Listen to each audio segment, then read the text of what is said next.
Take it away, toys. Take it away. Well, as usual, out of ideas. But we'll cover this news because it's sort of related. It's news. It's news. I'm going to admit right away Community news. that I couldn't quite figure out what the heck this was, but AI came to the rescue. It was popping into my feed, Yes. It was popping into my feed constantly, and I was just watching some videos about like different people like complaining or like arguing and sort of thing. So I'm going to apologize now because my research was using Google AI to summarize this entire saga for me. Hey, do you know how much water? That was like used like a lake, a whole lake just to get to the bottom of this. We had to use a whole lake's worth of fresh water. Oh my god! To power the server to generate this answer. Nice. Was it worth it? I mean, we'll probably make like $12 on this. If we're lucky. That's that. Yeah, you're stretching there, but probably like $7. Don't skip the ads, please. So the overview. Seige Studios controversy. Controversy because they're British. Yeah.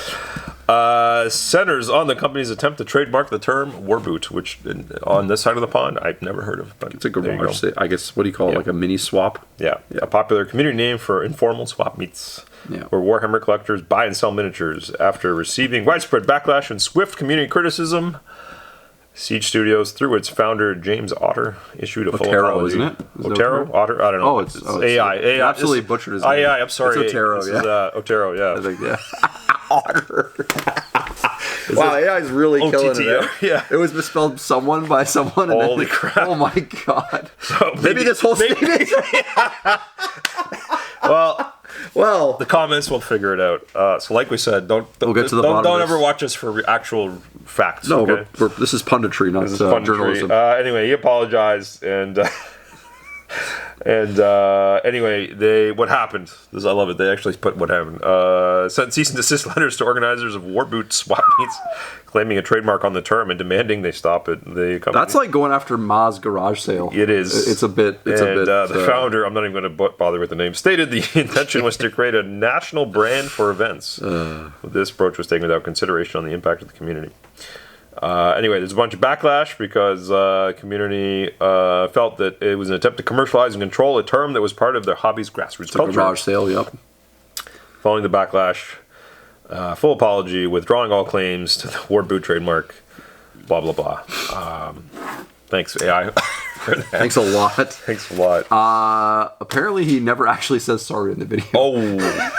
And I know that from watching the apology, and then also...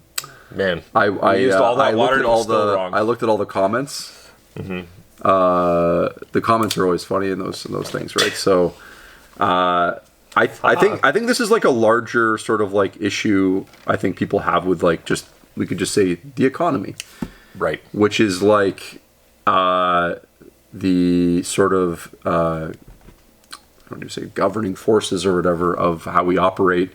Is that everyone is always profit-seeking and looking for ways to basically turn everything into a business, right? Yeah. Whether it's your hobby space or things you do in your free time, like everything is being commodified at all times, right? So people that like, I don't know James personally, but I know a couple of his people that he works with and has professional relationships with. And I know some of these guys, like, that are very intelligent and like can find these like avenues. I think the thing they fall into sometimes is like they come up with these ideas and they are really like it is a good, like, if this thing is happening all over the country and people are doing it every weekend, it's like, I mean, like, wouldn't it be good to be the first guy that basically turns that into a business? Yeah. And can like professionalize it and then make a website. War boot. Trunk of your car. Trunk of your car, the boot. Yeah, the boot. No. Don't do the boot.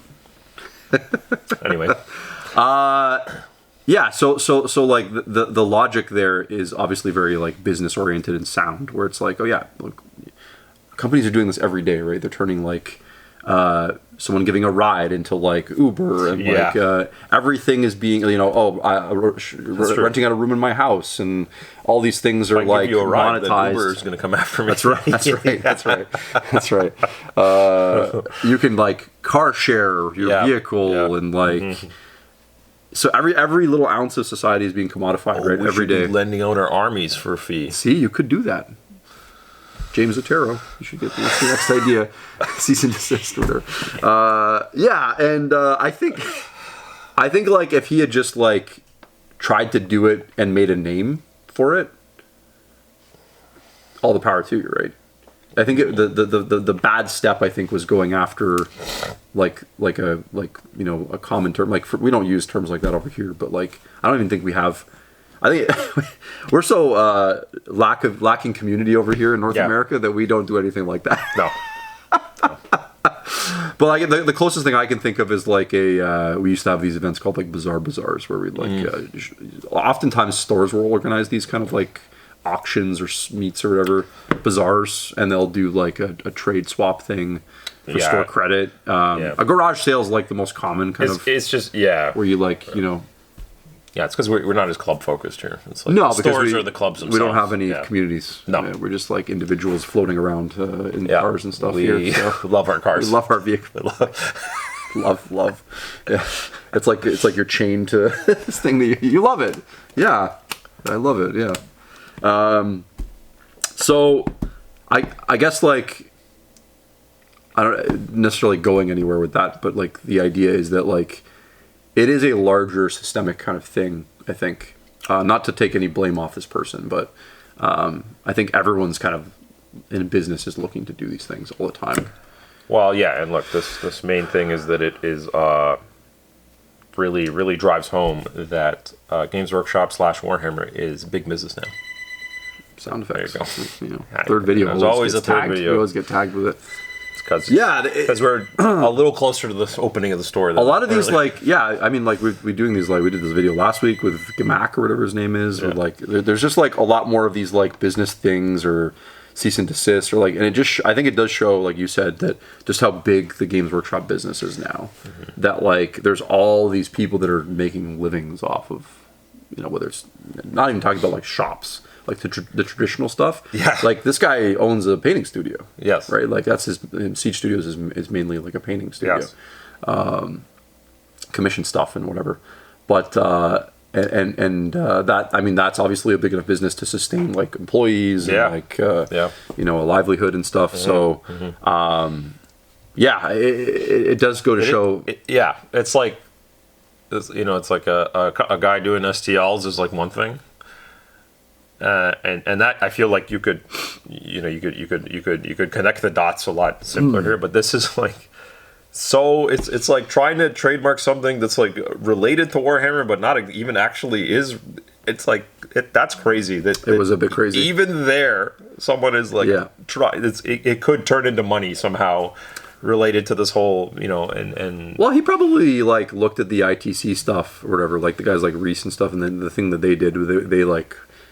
We're able to professionalize and standardize something in the United States. Yes. To the point where, like, a lot of them have gotten themselves jobs at Games Workshop now, and they're running community events and stuff like that. Like, it's kind of crazy how effective that was. And you look at that, and you're like, oh, what's the equivalent over here? What can we do over here? And maybe took the wrong steps to do that. But no, but it really this all like corroborates or goes just piles on top of like you got. We could bring back look at GW yearly financials, like the best growth ever, most profitable, companies releasing tons of stuff. Everything is just like so robust in that realm, despite tariffs and economy this and pandemic that, all that stuff that went on and is going on. And that they're just in such a position that you have these at the bottom of the pyramid, at the widest part, you have all these like guys and companies trying to find ways to make a buck somehow related to it. There's a reason why it's just like someone 3D printing it's like the guy was printing faceplates for controllers with Ultramarine symbols on them or whatever. They're not Ultramarine symbols, they're Omegas. I know but they could have done whatever. It's like anything, bearing a dice or whatever. Everyone's this is like trying to make a few pennies here and there off of this thing. So it's pretty crazy to see.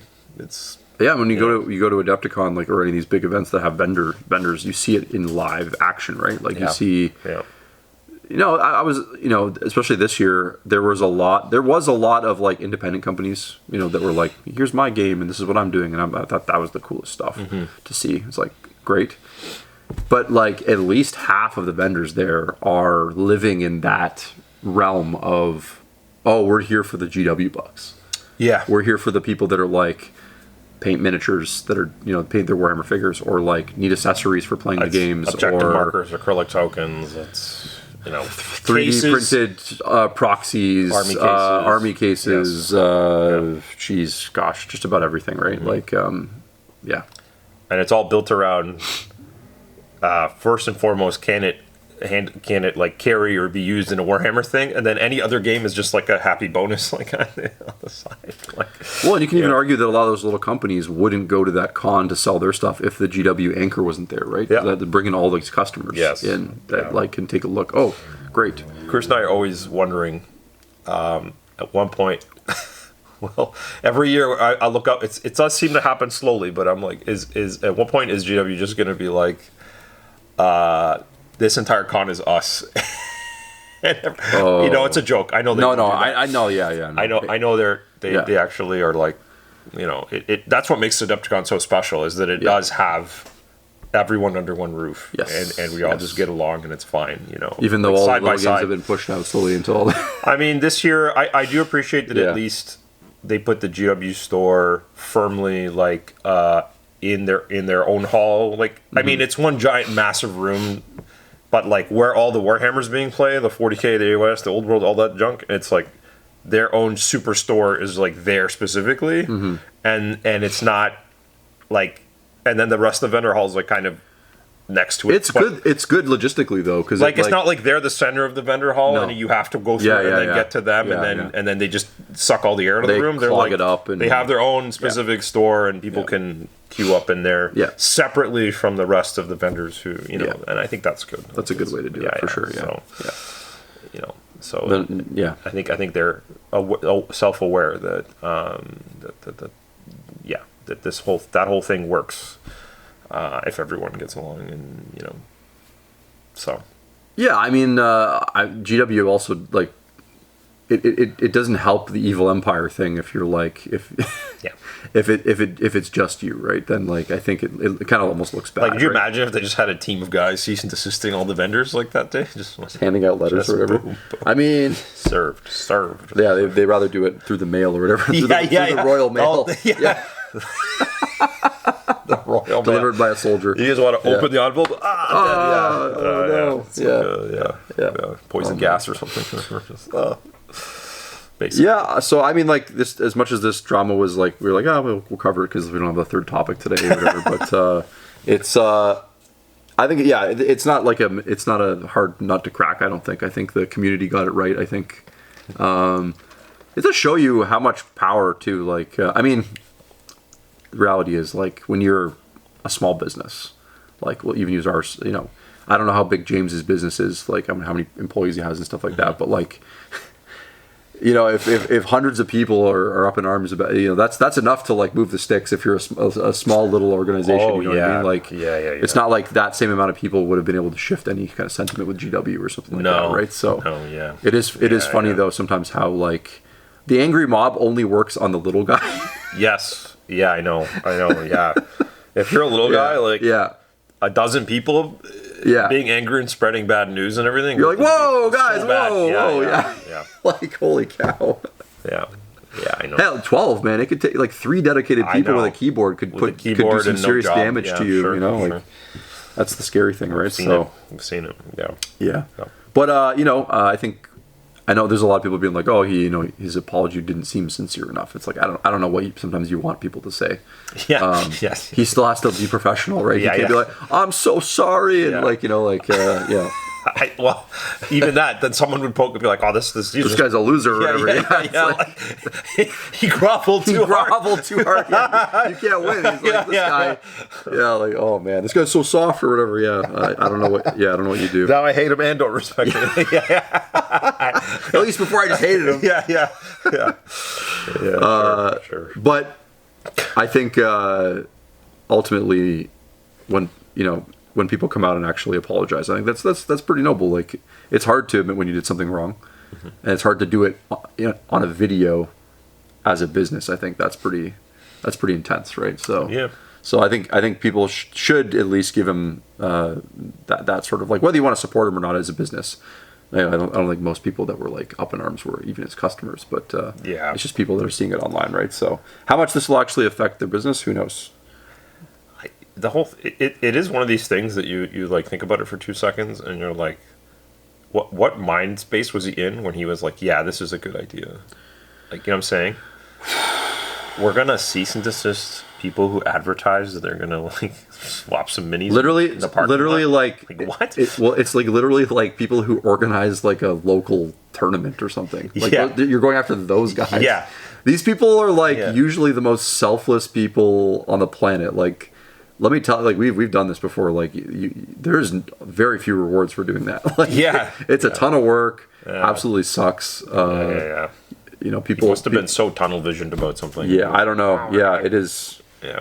I think that's the biggest mystery of it all, is like what made him go for it, you know, to that degree, right? Where he's like, oh, you know, I'll just get these guys to shut it down or whatever, or you can't use the name, you can't use that name. Yeah. Yeah.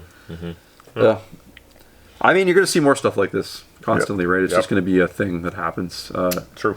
People, especially if GW doesn't, you know, shrink or anything like that, if they keep growing the way they are, there's just going to be more and more and more side businesses, side hustles, people looking to find ways to build businesses alongside the empire, and kind of like make a living off of it, right? Yep. Yeah, that's it. There you That's go. all we got. I think we talked way too long about it already. Way too long. Yeah. Let us know in the comments if we missed out on some things, just like our good old Chat GPT friend, James Otter. Oh, man. That's so bad. And if you have any kind of more insider information, let us know in the comments. Fill us in so people reading it can get the full story. But you can go watch Seige Studios' Apology if you want to on their channel. And I don't know what else they want to do. That's it. That's all we got. Yep. Thanks for watching, guys. Bye. Take care. Bye.